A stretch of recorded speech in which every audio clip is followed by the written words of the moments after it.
நேற்று காலை முதல் ஜல்லிக்கட்டு நடத்த வேண்டி அலங்காநல்லூர் உட்பட மதுரையின் பல பகுதிகளிலும் போராட்டம் நடைபெற்று வருகிறது. அதைத் தொடர்ந்து அங்கு கைது செய்யப்பட்டவர்களை விடுவிக்க வலியுறுத்தியும் இன்று காலை முதல் மக்கள் போராட்டங்களை நடத்தி வருகிறார்கள். தொடர்ந்து இன்று காலை முதல் சென்னை மெரினாவிலும் அமைப்புகள் மற்றும் மாணவர்கள் பல்வேறு அரசியல் கட்சியைச் சேர்ந்தவர்கள் சேர்ந்து ஜல்லிக்கட்டு நடத்த வேண்டி போராட்டத்தில் ஈடுபட்டு வருகிறார்கள். இன்று காலை முதல் புதிய தலைமுறை சிறப்பு நேரலையாக அந்த தகவல்களை வழங்கிக் கொண்டிருக்கின்றது. தொடர்ந்தும் கைது செய்யப்பட்டவர்களை விடுவிக்க வலியுறுத்தி அலங்காநல்லூர், பாலமேடு, வாடிவாசல், கோவை போன்ற பகுதிகளிலும் மக்கள் போராட்டங்களை நடத்தி வருகிறார்கள். தொடர்ந்து சென்னையிலும் சினிமா பிரபலங்கள் மற்றும் அமைப்புகள், அரசியல் கட்சி மற்றும் பல்வேறு அமைப்புகளை சேர்ந்த போராட்டம் நடத்தி வருகிறார்கள். தொடர்ந்து நமது செய்தியாளர் சுப்பிரமணியிடம் பேசலாம். சுப்பிரமணி, தற்போது சென்னை மெரினாவில் இருக்கும் நிலைமை பற்றி விவரிங்க. கடற்கரையில் ஜல்லிக்கட்டுக்கு ஆதரவாக கிட்டத்தட்ட 4000க்கும் மேற்பட்டோர் இங்கு ஒன்று கூடி தற்போது போராட்டத்தில் ஈடுபட்டுக் கொண்டிருக்கிறார்கள். 300க்கும் மேற்பட்ட போலீசார் தற்போது பாதுகாப்புக்காக இங்கு நிறுத்தி வைக்கப்பட்டிருக்கிறார்கள். போக்குவரத்து நெரிசலை கட்டுப்படுத்துவதற்கான நடவடிக்கையும் அவர்கள் ஈடுபட்டிருக்கிறார்கள். ஜல்லிக்கட்டுக்காக இவர்கள் இன்று காலை 9 மணியிலிருந்து இந்த போராட்டத்தை நடத்தி கொண்டிருக்கிறார்கள். தற்போது சற்று நேரத்திற்கு முன்பாக காவல்துறையினர் ஒலிபெருக்கி மூலமாக போராட்டத்தில் ஈடுபட்டவர்கள் அமைதியாக கலைந்து செல்ல வேண்டும் என்ற ஒரு கோரிக்கையை முன்வைத்தார்கள். அதே போல திரைப்பட ஒளிப்பதிவாளருமான இயக்குநருமான சங்கர் பச்சான் அவரும் ஒலிபெருக்கி மூலமாக செல்லும்படி கோரிக்கை வைத்தார். ஆனால் தொடர்ந்து இந்த போராட்டம் நடந்து கொண்டிருக்கிறது. இன்று காலையிலிருந்து இந்த போராட்டம் நீடித்திருக்கிறது. முதலில் கிட்டத்தட்ட 100 பேர் மட்டுமே இந்த போராட்டத்தை தொடங்கினார்கள். அதன் பிறகு அதிக அளவில் தற்போது வரை 4000க்கும் அதிகமானோர் இந்த போராட்டத்தில் பங்கேற்றிருப்பதாக காவல்துறை தரப்பில் தெரிவிக்கப்பட்டிருக்கிறது. மேலும் போக்குவரத்து நெரிசல் ஏற்படாத வகையில் காவல்துறையும் தடுப்பு வேலிகளை அமைத்து இங்கு போராட்டத்தில் ஈடுபட்டவர்களுடன் பேச்சுவார்த்தை நடத்தி கொண்டிருக்கிறார்கள். நேரம் ஆக ஆக அதிகமாகிக் கொண்டுதான் இருக்கிறது. ஆனால் இன்னும் போராட்டத்தை யாரும் கைவிடவில்லை. சுப்பிரமணி, இன்று காலை முதலே அங்கு போராட்டம் நடைபெற்று வருகிறது. இந்த போராட்டம் மேலும் தொடர்ந்து நீடிக்க வாய்ப்பு இருக்கிறதா இன்று முழுவதும்? இன்று மாலைக்குள் இந்த போராட்டத்தை முடிப்பதற்கான அனைத்து கட்ட நடவடிக்கையிலும் காவல்துறை கொண்டிருக்கிறார்கள். ஏனென்றால் நேரம், அதாவது தடையை மீறிதான் இவர்கள் இந்த போராட்டத்தை ஈடுபட்டு வருவதாக காவல்துறை தரப்பில் சொல்லப்பட்டிருக்கிறது. எனவே இன்று போராட்டத்தை அவர்கள் ஈடுபட்டவர்கள் கலைந்து செல்லும்படியான கோரிக்கையை முன்வைத்திருக்கிறார்கள். ஆனால் இன்னும் போராட்டக்காரர்கள் அதனை ஏற்கவில்லை. தொடர்ந்து போராட்டம் நடந்து கொண்டிருக்கிறது. ஜல்லிக்கட்டுக்கு ஆதரவான பல்வேறு கோஷங்களை அவர்கள் எழுப்பி வருகிறார்கள். மத்திய மாநில அரசுகளை கண்டித்து கோஷங்களை எழுப்பி வருகிறார்கள். தீட்டா அமைப்பை தடை செய்ய வேண்டும் என்ற ஒரு கருத்தை அவர்கள் முன்வைத்திருக்கிறார்கள். இது மட்டுமல்லாமல் பல்வேறு அமைப்பினரும் இந்த போராட்டத்தில் சொல்லப்பட்டிருக்கிறது. அது மட்டுமல்லாமல் திரைப்பட இயக்குனர் சங்கர் பச்சான் போராட்டம் நடத்தியவர்களுடன் பேச்சுவார்த்தை நடத்தியிருக்கிறார். கலைந்து செல்லும்படி அவர் கோரிக்கையும் வைத்திருக்கிறார். ஆனாலும் போராட்டம் தொடர்ந்து நடந்து கொண்டிருக்கிறது.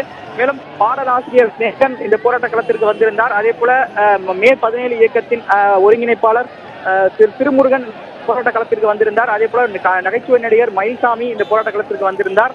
தொடர்ந்து போராட்டம் நடத்தியிருக்கிறது. இன்னும் யாரும் கலைந்து செல்லவில்லை. அதிக அளவில் காவல்துறையினர் குவிக்கப்பட்டிருக்கிறார்கள். கிட்டத்தட்ட 300க்கும் மேற்பட்ட போலீசார் பாதுகாப்பு பணியில் ஈடுபடுத்தியிருக்கிறார்கள். கூடுதல் கமிஷனர் சங்கர் தலைமையிலான போலீசார் இங்கே பாதுகாப்பு பணியில் அமர்த்தப்பட்டிருக்கிறார்கள். இணை ஆணையர் மனோகரன் ஒலிபெருக்கி மூலமாக சற்று நேரத்திற்கு முன்பாக போராட்டத்தில் ஈடுபட்டவர்கள் கலைந்து செல்லும்படியான கோரிக்கையும் அவர் முன்வைத்திருந்தார். ஆனால் போராட்டம் தொடர்ந்து நடந்து கொண்டிருக்கிறது. சுப்பிரமணி, ஏற்கனவே இந்த போராட்டத்தில் ஈடுபட்டவர்கள் முதல்வர் சந்திக்க வேண்டும் என்ற ஒரு கோரிக்கையை முன்வைத்திருந்தார்கள். இது தொடர்பாக பதிலளிக்கப்பட்டிருக்கிறதாங்க? காலையில் இணை ஆணையர் மனோகரன், அதே போல துணை ஆணையர் பாலகிருஷ்ணன், மேலும் வருவாய்த்துறை சார்பில் ஒரு அதிகாரியும் வந்து அவர்களுடன் பேச்சுவார்த்தை நடத்தினார்கள். ஆனால் அந்த பேச்சுவார்த்தை வெற்றி பெறவில்லை. ஆனாலும் தொடர்ந்து போராட்டம் நடந்து கொண்டிருக்கிறது. முதல்வர் இந்த இடத்திற்கு வந்து எங்களுடன் பேச்சுவார்த்தை நடத்த வேண்டும் என்ற ஒரு கோரிக்கையை அவர்கள் முன்வைத்திருக்கிறார்கள். தொடர்ந்து அது தொடர்பான கோஷத்தை அவர்கள் எழுப்பிக் கொண்டிருக்கிறார்கள். ஆனால் இன்னும் அரசு தரப்பில் யாரும் நேரடியாக முழுமையான பேச்சுவார்த்தைக்கு வரவில்லை. தொடர்ந்து காவல்துறையினால் பேச்சுவார்த்தை நடத்தி கொண்டிருக்கிறார்கள். கலைந்து செல்லும்படி இந்த கோரிக்கையை அவர்கள் முன்வைத்திருக்கிறார்கள். ஆனால் அதை போராட்டக்காரர்கள் ஏற்றுக்கொள்ளவில்லை. மேலும் ஒலிபெருக்கி மூலமாக அலங்காநல்லூரில் கைது செய்யப்பட்டவர்கள் விடுதலை செய்யப்பட்டுள்ளதாக காவல்துறையினர் அந்த போராட்டக்காரர்களுக்கு தகவல்களை முன்வைத்தார்கள். அதை கேட்டவுடன் அவர்கள் ஆர்ப்பரித்தார்கள். ஆனாலும் போராட்டத்தை இன்னும் கைவிடவில்லை. தொடர்ந்து போராட்டம் நடந்து கொண்டிருக்கிறது. சுப்பிரமணி, இந்த போராட்டத்தில் வெளியூர்களிலிருந்து வந்திருக்கிறார்களா? தற்போது அங்கு அதாவது அரசு தரப்பிலிருந்து யாரும் அதிகாரிகள் பேச்சுவார்த்தை நடத்தி இருக்கிறாங்களா? தற்போது அரசு தரப்பிலிருந்து இதுவரை பேச்சுவார்த்தைக்கு யாரும் வரவில்லை. ஆனால் காவல்துறையினர் தரப்பில் தான் பேச்சுவார்த்தை தொடர்ந்து நடந்து கொண்டிருக்கிறது. அது மட்டுமல்லாமல் வெளி மாவட்டங்களில் இருந்தும் இந்த போராட்ட களத்திற்கு வந்திருக்கிறார்கள். சமூக வலைதளங்கள் மூலமாக ஒன்றிணைந்து அதில் இணைந்தவர்கள் இந்த போராட்டத்தை நடத்தி கொண்டிருக்கிறார்கள். பிற மாவட்டங்களில் இருந்தும், அதாவது குறிப்பாக மதுரையிலிருந்து கூட வந்திருக்கிறார்கள். புதுக்கோட்டை, அதே போல தஞ்சாவூர், இன்னும் பல மாவட்டங்களில் இருந்து இங்கு வந்திருக்கிறார்கள். அது மட்டுமல்லாமல் சென்னையில் பணிபுரியக்கூடிய ஐடி நிறுவன ஊழியர்களும் இந்த போராட்டத்தில் கலந்து கொண்டிருக்கிறார்கள். மேலும் பல அமைப்புகளை சேர்ந்தவர்களும் இந்த போராட்டத்தில் இருக்கிறார்கள். அவர்களும் தொடர்ந்து ஜல்லிக்கட்டுக்கு ஆதரவான கோஷங்களை எழுப்பிக் கொண்டிருக்கிறார்கள். இது மட்டுமல்லாமல் தடியடி நடத்திய காவல்துறை அதிகாரிகள் மீது நடவடிக்கை எடுக்க வேண்டும் என்ற ஒரு கோரிக்கையை அவர்கள் முன்வைக்கிறார்கள். மேலும் ஜல்லிக்கட்டுக்கு எதிராக இருக்கக்கூடிய கீட்டா அமைப்பை தடை செய்ய வேண்டும். அது மட்டுமல்லாமல் மத்திய மாநில அரசுகள் இது தொடர்பான உரிய விளக்கத்தை அளிக்க வேண்டும். முதலமைச்சர் நேரடியாக வந்து எங்களிடம் பேச்சுவார்த்தை நடத்த வேண்டும் என்ற கோரிக்கைகளையும் கோஷங்களையும் தொடர்ந்து அவர்கள் எழுப்பிக் கொண்டிருக்கிறார்கள். சுப்பிரமணி, உங்களுடைய தற்போதைய தகவல்களுக்கு நன்றி. தொடர்ந்து நம்ம தலைமைச் செய்தியாளர் மகாலிங்கம் இணைப்பில் இருக்கிற அவரிடம் பேசலாம். மகாலிங்கம், தற்போது நேரம் போக போக போராட்டக்காரர்கள் எண்ணிக்கை அதிகரித்துக் கொண்டே இருக்கிறது என்று சொல்லப்படுகிறது. தற்போது காவல்துறை சார்பில் அங்கு ஏதேனும் அறிவுறுத்தல்கள் விடுக்கப்பட்டிருக்கிறது, அதை பற்றி சொல்லுங்க.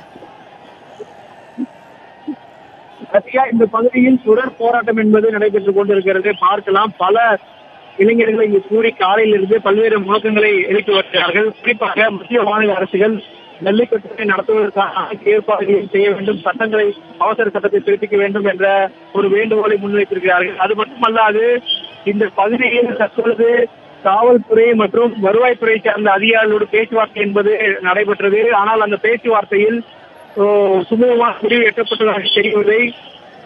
மேலும் இங்கு திரண்டிருக்கக்கூடிய இளைஞர்கள் பல்வேறு ஊர்களில் இருந்து வந்திருக்கிறார்கள். அவர்களோடு பேச்சுவார்த்தை நடத்துவதற்கு குறிப்பாக ஒருங்கிணைப்பாளரோ அல்லது சொல்லும்படியாக ஒரு நபர் கொண்ட குழுவோ அல்லது சிறு நபர்கள் கொண்ட குழுவோ அமைப்பது மிகவும் சாத்தியமில்லை என்று சொல்லியிருக்கிறார்கள். எனவே அதுதான் போலீசுக்கு தற்பொழுது மிகவும் சிரமத்தை ஏற்படுத்தி இருக்கிறது என்று சொல்ல வேண்டும். ஆனாலும் போராட்டக்காரர்களுடைய கோரிக்கை உடனடியாக ஜல்லிக்கட்டை நடத்த வேண்டும். தமிழக முதலமைச்சர் ஓ பன்னீர்செல்வம் உடனடியாக இந்த இடத்திற்கு வந்து தங்களுடன் நேரடியாக பேச்சுவார்த்தை நடத்த வேண்டும் என்ற ஒரு அர்த்தமான விஷயத்தை தொடர்ந்து அவர்கள் முன்வைத்து வருகிறார்கள். காவல்துறை அதிகாரிகளும் சரி மற்றும் இங்கு வந்திருக்கக்கூடிய இயக்குனர் சங்கர் பச்சானும் சரி, போராட்டக்காரருடைய கோரிக்கை என்பது ஏற்றுக்கொள்ளப்பட்டது. குறிப்பாக அலங்காநல்லூரில் ஜல்லிக்கட்டுக்கு ஆதரவாக போராடி கைதானவர்கள் தற்பொழுது விடுதலை செய்யப்பட்டிருக்கிறார்கள். எனவே இந்த போராட்டத்தில் வெற்றி என்பது கிட்டியிருக்கிறது. எனவே அனைவரும் கலந்து செல்ல வேண்டும் என்ற ஒரு விஷயத்தை இயக்குனர் சங்கர் பச்சான் இங்குள்ள இளைஞர்கள் மத்தியில் போராட்டத்தில் ஈடுபட்டுக் கொண்டிருக்கும் இளைஞர் மத்தியில் தொடர்ந்து சொல்லி வருகிறார். ஆனால் இளைஞர்கள் அதற்கு செவி மடுப்பதாக தெரியவில்லை. அது மட்டுமல்லாது இங்கு 500க்கும் மேற்பட்ட காவலர்கள் குவிக்கப்பட்டிருக்கிறார்கள். மாலை நேரத்தில் இந்த கடற்கரை சாலை மிகவும் அதிக வாகன நெருக்கடியை சந்திக்கும். தற்பொழுது இந்த போராட்டம் காரணமாக இன்னும் வாகன நெருக்கடியை அதிகரித்துள்ளது. அதை சரி செய்வதற்காக போலீசார் தொடர்ந்து பாதுகாப்பு பணியில் ஈடுபடுத்தப்பட்டிருக்கிறார்கள். தற்பொழுது 7 மணி நேரத்திற்கும் மேலாக இந்த போராட்டம் தொடர்ந்து நடந்து கொண்டிருக்கிறது.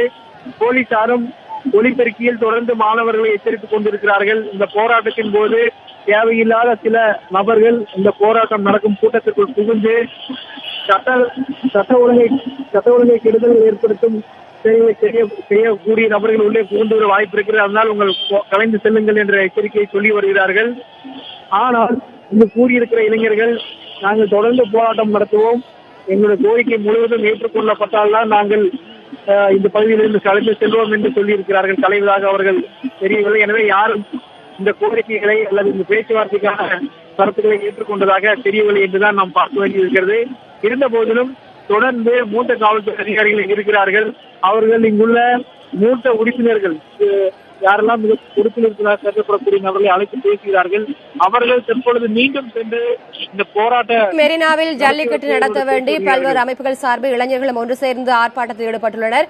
இது குறித்து உங்களுடைய தற்போதைய தகவல்களுக்கு நன்றி மகாலிங்கம்.